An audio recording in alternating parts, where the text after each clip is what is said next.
with him as a member of the Dallas Cowboys was a guy, but I think you all know who he is, and if you don't, you better Google him. A guy by the name of Larry Allen. This guy now was a grown man. Grown man. He was strong. I think he was at one point, he probably still is, the strongest man in the NFL. At one time, I saw him do it, so I can't make this up. He bench pressed 750 pounds.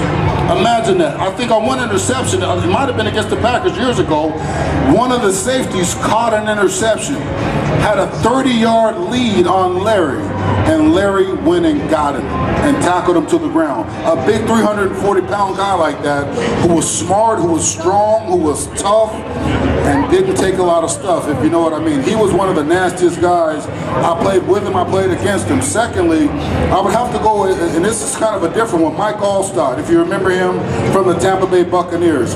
That is a guy, that was called a, those are one of those games where you gotta, if you usually wear your pads at around 4, you know, you strap them up, you put them at, you better put it at around 6. You know, you better tighten that up. If you usually have a loose chin strap, you better tighten that thing up a little bit. And if you don't take Advil, you're gonna have to take about 4 against this guy. Because after the game, if you pound against him enough, you will have a headache. If your chin strap ain't ready, he's probably gonna knock it off. And if your pads ain't tightened up, you're probably gonna leave out of there with a bruised shoulder.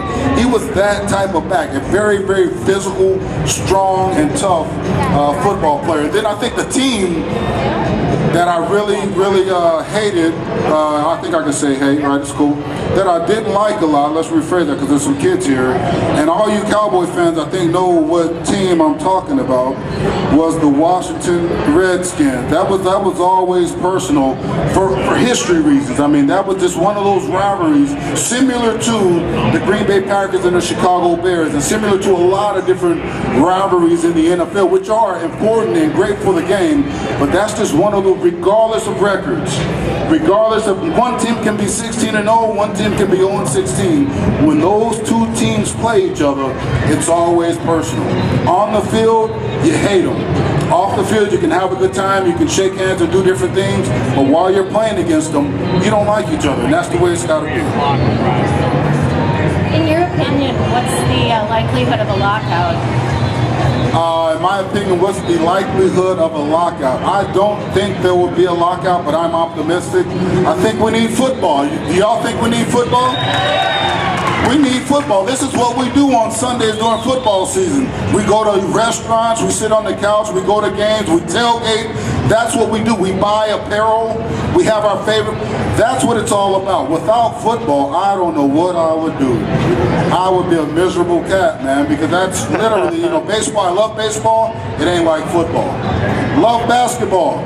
It ain't like football. It ain't the same. You don't have the same rivalries. You don't have the same, you know, you got a group of guys, Green Bay fans, Steelers fans, Cowboy fans. Today, we're all friends, we're all buddies. Wait till game day tomorrow. Nah, don't shake his hand, don't give him a beer, don't talk to him. That's what you love about the game of football. That's why we need football to stay around. That's why we need the game of football, not to do this, but to keep on going forward. All right, so I think we will have football. Great question. Hey, how's it going? I've answered this before. Who was the toughest lineman you ever faced? Was it Larry Allen? Larry Allen, hands down. Toughest man I've ever gone against in my life. Toughest running back that I've had to tackle. There's a couple of them. A guy who was my teammate in college, so I never had to really tackle him other than in practice. But this is what used to happen in college. I went to San Diego State University, and as the defense is on the sideline, we're trying to go over game plans and schemes and different things like this.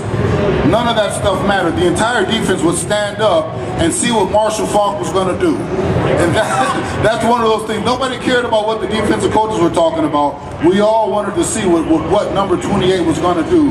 I had the privilege to play against him when I was with the Saints, and he was with the Rams, and that was another great rivalry at the time. But trying to tackle a guy who is so quick, so elusive, he can do everything on the football field. He can line up at receiver, catch a ball, run a route, go to the house. He can line up at running back and do the same. Get a handoff, make a cut, spin, and go the distance. He, in my opinion, was the toughest guy to try to tackle. Forget about it. If you're in the open field trying to tackle a guy like that one-on-one, good luck. God bless you. It's tough to do, and so he would probably be the toughest running back that I had to face in my career. Who is the toughest running back you had to tackle? Okay. Marshall Faulk. Bettis was a good one too. Now he kind of gave me. I saw Stars trying to tackle his big body one time as well. There's so many good ones. Another guy was Barry Sanders. I don't know any Detroit fans in here, but he was incredible. He didn't have the greatest offensive line at time. I think he was a guy who had more tackles for loss than he actually had positive plays. But he had some of the prettiest 2-yard gains that you'll ever see in your life. Spinning, cutting. He had to do all that stuff because he didn't have a very good offensive line.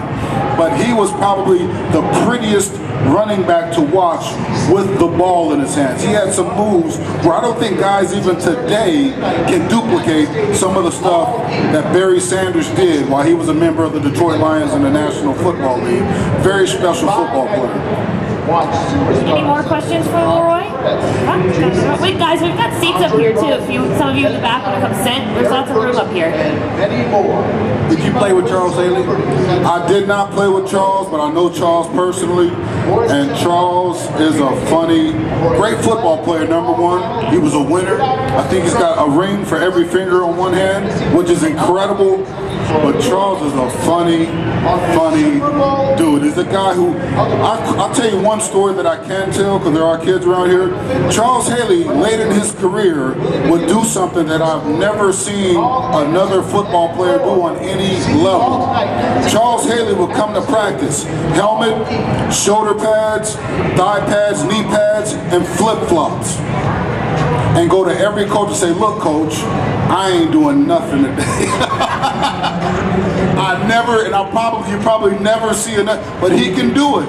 Because one thing that you can guarantee on Sunday, on game day, in a Super Bowl, in a big game, he's going to give it to you. He's going to give you all he has, and he did it for an extremely long period of time. But I think that was the funniest thing I ever saw. Imagine a guy in full pads and flip-flops. Everybody else is, ready to go, getting ready for practice. He's over there hanging out, chilling, cracking jokes. You know what I mean? That was Charles, though, but a great football player nonetheless. Good question. Yeah, so as a 4-3 defensive lineman, do you think it's a coincidence that the two teams in the Super Bowl are 3-4 defense, or do you think it's a trend? What are you kind of thinking with the future of the NFL with that? I think it is a trend right now. It's hot. I think what's important to have a successful 3-4 attack is you got to have linebackers. You got to have that hybrid guy, maybe a guy who was a college defensive end, a little bit of a smaller college defensive end, or a guy who was a middle linebacker with pass rush ability that can move to an outside linebacker position and get after quarterbacks. I think you see that with LaMarr Woodley in college at the University of Michigan. He was a defensive end, hand in the ground type of guy. He was able to successfully make that transition from playing in a playing in a two-point stance, getting after quarterbacks, dropping into coverage, having the athleticism and the movement in the hips to be able to make cuts in the open field and make tackles. You see that with a guy like Clay Matthews, who was a linebacker in college, but was able to transition to being able to literally rush the passer and create havoc on for a lot of opposing offenses. Those are just two examples. And I think secondly, what you need a creative coordinator. Guys are going to be blitzing from a lot of different